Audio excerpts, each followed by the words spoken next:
हमारी फौज जो दिन रात कौम की खिदमत में मसरूफ रहती है, गाए बगाए तनकीद का निशाना बनती है। इसलिए पिछले साल फरवरी में फौज ने बड़ी सोच और विचार के बाद फैसला किया कि आइंदा फौज किसी सियासी मामले में मुदाखलत नहीं करेगी।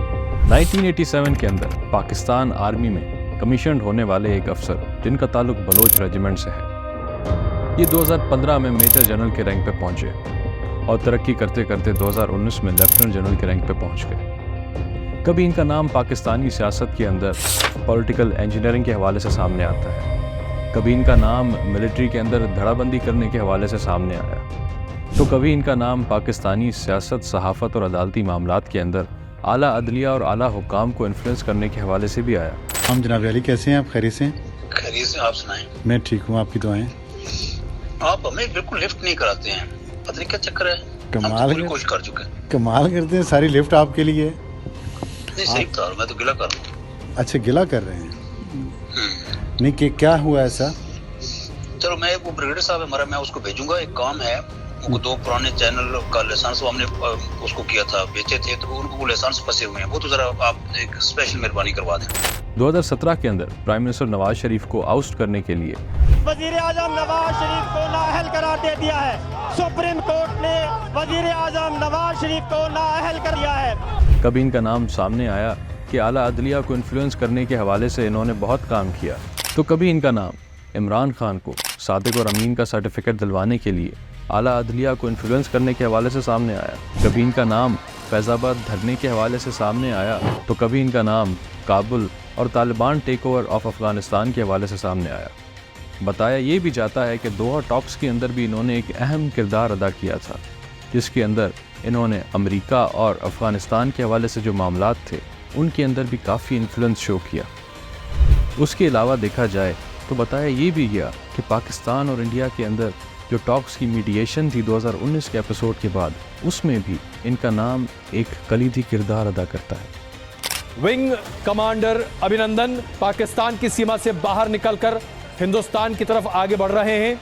ये वो आखिरी लम्हे की तस्वीरें, उनका स्वागत बीएसएफ के अधिकारियों ने किया है, हैंडशेक बीएसएफ के अधिकारियों के साथ। मैं बात कर रहा हूँ रिटायर्ड आईएसआई चीफ जनरल फैज़ हमीद की।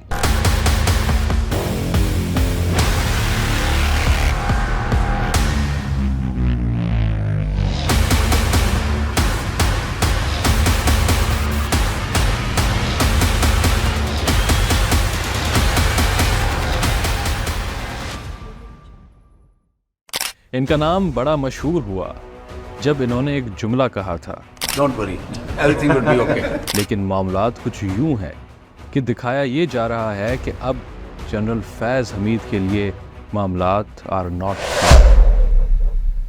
जनरल फैज़ हमीद के ऊपर मुख्तलिफ़ किस्म की एलिगेशंस या स्कैंडल्स वक्तन फ़वक्तन सामने आए। इनके स्कैंडल्स और एलिगेशंस की जो फहरिस्त है वो काफ़ी लंबी है। बताया ये जाता है कि 2017 का फैज़ाबाद का धरना जो टीएलपी ने लगाया था, उसकी पूरी जिम्मेदारी जनरल फैज़ हमीद के ऊपर लगाई गई।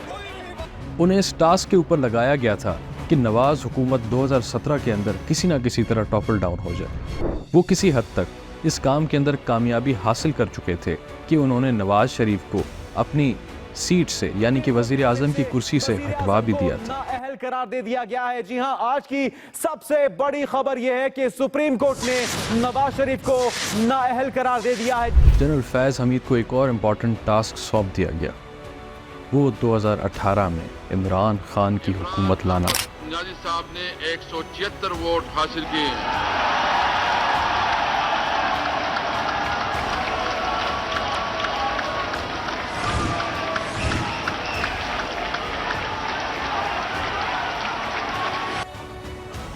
2018 के अंदर पीटीआई की हुकूमत आ जाती है, इमरान खान वज़ीर आज़म लग जाते हैं। जनरल फैज़ हमीद को 2019 के अंदर DGISI भी अपॉइंट किया जाता है जब वो लेफ्टिनेंट जनरल के ओहदे पर पहुंच जाते हैं। ISPR के मुताबिक लेफ्टिनेंट जनरल फैज़ हमीद DGISI तैनात कर दिए गए हैं। जनरल फैज़ हमीद एक अहम किरदार अदा करते हैं इमरान खान की हुकूमत की कंसोलिडेशन के लिए। वो ये चाहते हैं हमेशा कि इमरान खान उनके साथ अच्छे ताल्लुकात बनाए रखें। उसके अलावा जनरल बाजवा के साथ भी उनके अच्छे ताल्लुकात थे और बताया ये भी जाता है कि जनरल बाजवा के बाद चीफ ऑफ आर्मी स्टाफ बनने के लिए जनरल फैज़ हमीद एक अहम उम्मीदवार भी सामने आए थे। उसके बाद जनरल फैज़ हमीद की पॉपुलैरिटी का इजाफा तब हुआ जब दोहा टॉक्स स्टार्ट हुए और ये DGISI थे। अमेरिका और अफ़गानिस्तान के लिए जो दोहा टॉक्स के अंदर मीडिएशन का किरदार पाकिस्तान ने अदा किया था, उसके अंदर जनरल फैज़ हमीद एक कलीदी किरदार थे। 2021 में अमेरिका का अफ़गानिस्तान छोड़ के जाने के बाद जनरल फैज़ हमीद का अफ़गानिस्तान के अंदर एक विज़िट होता है। वापसी के अंदर जनरल फैज़ हमीद की एक वीडियो मशहूर होती है जिसमें जनरल फैज़ हमीद कहते हैं, don't worry, everything will be fine.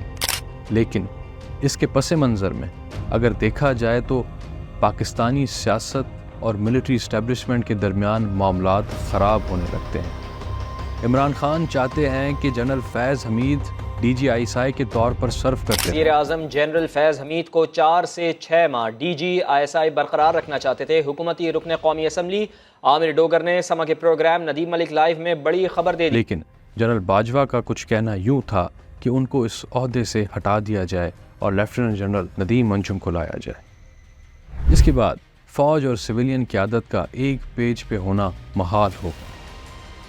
General फैज़ हमीद के ऊपर इल्ज़ामात लगना शुरू हो गए कि वो पाकिस्तान आर्मी के अंदर धड़ाबंदी करते हैं।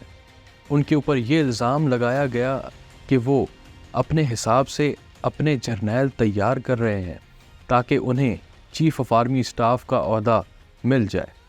वक्तन फ़वक्तन बहुत ज़्यादा बातें सामने आई, लेकिन इस दफ़ा जनरल फैज़ हमीद का नाम जो सामने आया है वो जुल्म और जबर की एक और ही दास्तान है। ये केस 8 नवंबर 2023 को मोहम्मद मुइज़ नामी शख्स ने सुप्रीम कोर्ट के अंदर दायर किया। ये case top city housing scheme के हवाले से है जिसके अंदर जनरल फैज़ हमीद को कोर्ट मार्शल भी फेस करना पड़ रहा है। जनरल रिटायर्ड फैज़ हमीद को फौजी तहवील में ले लिया गया है। जी बिल्कुल, कोर्ट मार्शल का अमल शुरू हो चुका है और उनके खिलाफ टॉप सिटी केस में शिकायत थी। 2017 के अंदर जनरल फैज़ हमीद जब DG काउंटर इंटेलिजेंस थे तो उन्होंने टॉप सिटी हाउसिंग स्कीम के CEO और मालिक इनके घर को पाकिस्तान रेंजर्स की मदद से रेड किया था।